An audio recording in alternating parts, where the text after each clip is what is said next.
Então, o grande mal para o diabético é o consumo, às vezes em excesso ou às vezes em todas as refeições do carboidrato. Então, o que geralmente acontece no caso das sobremesas, né? No caso dos doces? Geralmente, o que acontece para o diabético? O diabético ele acaba comendo, né, a sua refeição, por exemplo, né, do almoço, ele come a refeição que já tem fontes de carboidrato, por exemplo, o arroz, por exemplo, a batata. O que a gente fala aqui? Edu, preciso controlar minha glicemia. O que eu tenho que fazer nas refeições? Primeiramente, deve diminuir a quantidade, né, das fontes de carboidrato, né? Não misturar arroz com batata, né, arroz com macarrão, arroz com alguma massa, com a lasanha. A gente sabe, é, a maioria das pessoas que tem a dificuldade em melhorar a alimentação, ela está acompanhada geralmente do excesso de carboidratos nas refeições. Acaba nem sendo comer só um tipo de carboidrato em excesso, mas mais de um tipo de fonte de carboidrato, ou seja, mais de um tipo de açúcar.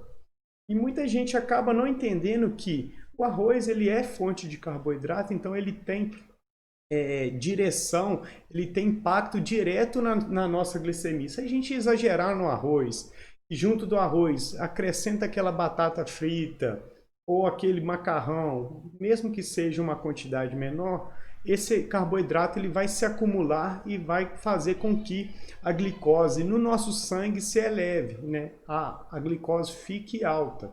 E geralmente para o diabético, para a pessoa que tem um diagnóstico de diabetes, o nosso amigo pâncreas, que a gente bate na tecla aqui, ele acaba já ficando cansado, ou seja, ele não consegue produzir insulina nas quantidades exatas.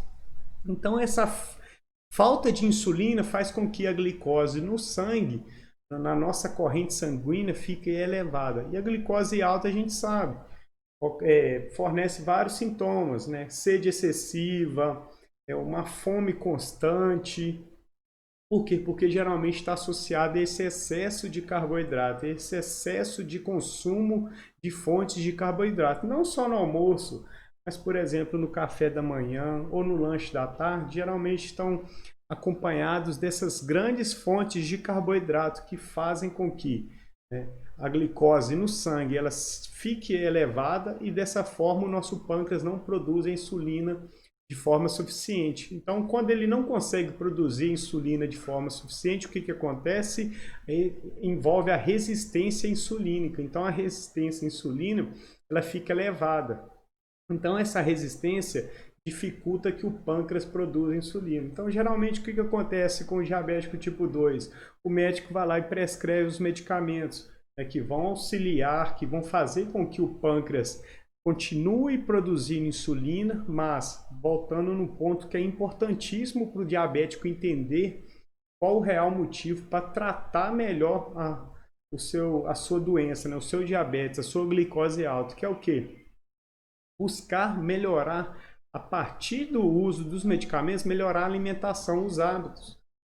O medicamento ele só tem uma função de ajudar a glicose a baixar, mas o que vai auxiliar realmente a sua glicose a ficar mais estável sem a necessidade de insulina é através dessas mudanças desses hábitos, melhorando a alimentação, tomar os medicamentos na forma correta. E o que acontece? Se você entende, né, o quanto sua glicose fica elevada no seu sangue e o medicamento ele acaba perdendo a função dele, o que vai acontecer? O médico vai lá, tende a aumentar a quantidade de medicamento. Então isso não é interessante. Então o diabético ele tem que entender que a partir do momento que a glicose tem ficado alta, ele precisa rever alguns pontos na alimentação.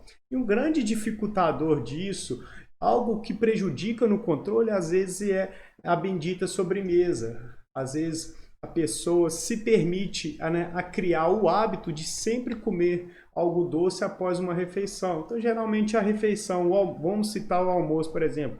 O almoço já tem uma fonte de carboidrato, já tem o arroz, então acaba exagerando um pouquinho no arroz.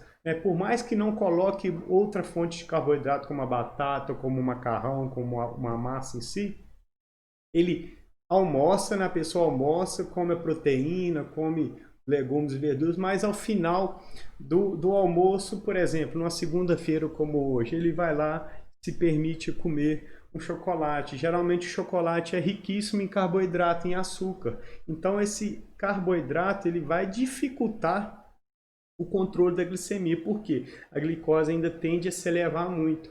Então, a glicose ficando alta no organismo, o que acontece? O pâncreas é obrigado a produzir mais insulina.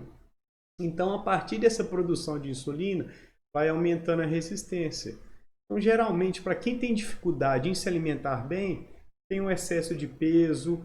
Esse excesso de peso acaba dificultando ainda mais o controle da glicemia. Por isso que, então, que é importante, se for comer uma sobremesa, e busque alternativas como as receitas low carb, né? Não, eu como farmacêutico, como diabético tipo 1, sempre aconselho, a gente tem que ter o equilíbrio, mas o equilíbrio é muito mais você saber quando você pode acrescentar essa sobremesa à sua dieta do que ter que, né, criar uma rotina que não é interessante e consumir de forma desregulada.